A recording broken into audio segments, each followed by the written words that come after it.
Hello, my name is Sara Valentine. I head up our technology sector at Osborne Clarke.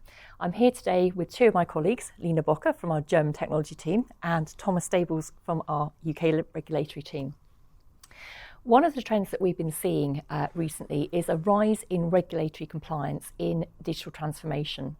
Software compliance affects every company, and so we're here today to tell you about what you need to know about this topic. So, Thomas, I'm going to start with you. Software compliance in the context of digital transformation. Can you tell me a bit about that, please? Yeah, thanks, Sarah. So a business going through digital transformation is probably focused on finding the solution which meets their objectives, be that a digitally managed supply chain or opening up new revenue opportunities. But there are wider compliance obligations that they need to be aware of, be that about the software that they might be using or the connected devices that they might be launching. And the kind of changes and the challenges in Sarah, they're developing quickly at the moment, aren't they? Yeah, so a few years ago, if we'd been talking about digital transformation, we probably would have focused on the GDPR and data usage. But we've seen proposals to really regulate the foundations of digital transformations, be that Internet of Things products or AI systems.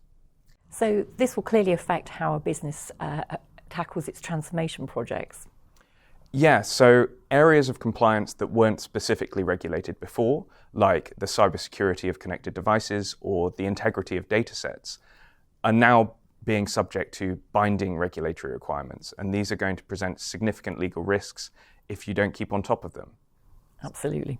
Thank you, Thomas. So another trend that we've been seeing is an increasing need in software compliance in open source software and licensing in Europe. So Lina, can you tell me a little bit more about open source software and why compliance is important? Yes, sure. First of all, as we all know, software gets more and more important for every company, for every business. Probably every car has more software in it than the space shuttle ever had. And that also means that open source software gets more important. Open source software is software that's freely available for everyone, and everyone is allowed to edit, process, distribute, do whatever with the software. However, under certain conditions. And these conditions have to be complied with in order to get the rights from the license to use the software to edit it. Such conditions could be, for example, to disclose the source code yourself when you distribute the software, or it could be the famous copyleft effect, which means that your own code suddenly has to get licensed under the open source license if you combine the open source code with your own code. Thank you. And this will clearly affect how contracts and projects are run relating to open source software then. So can you tell me a bit more about that? Yeah, first of all, you obviously have a contractual topic when it comes to compliance.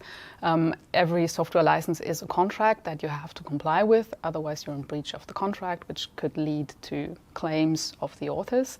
And the other part is a governance topic, which is also part of the compliance with regard to open source software. When you're the management of a company, you have to make sure that the company does not breach any law. And a breach of an open source license could be a breach of copyright law. So this affects you as the management directly and could also lead to personal liability. Hence why we need to know about this. Exactly. Thank you very much indeed, both of you. Thank you. Thank you, Sarah.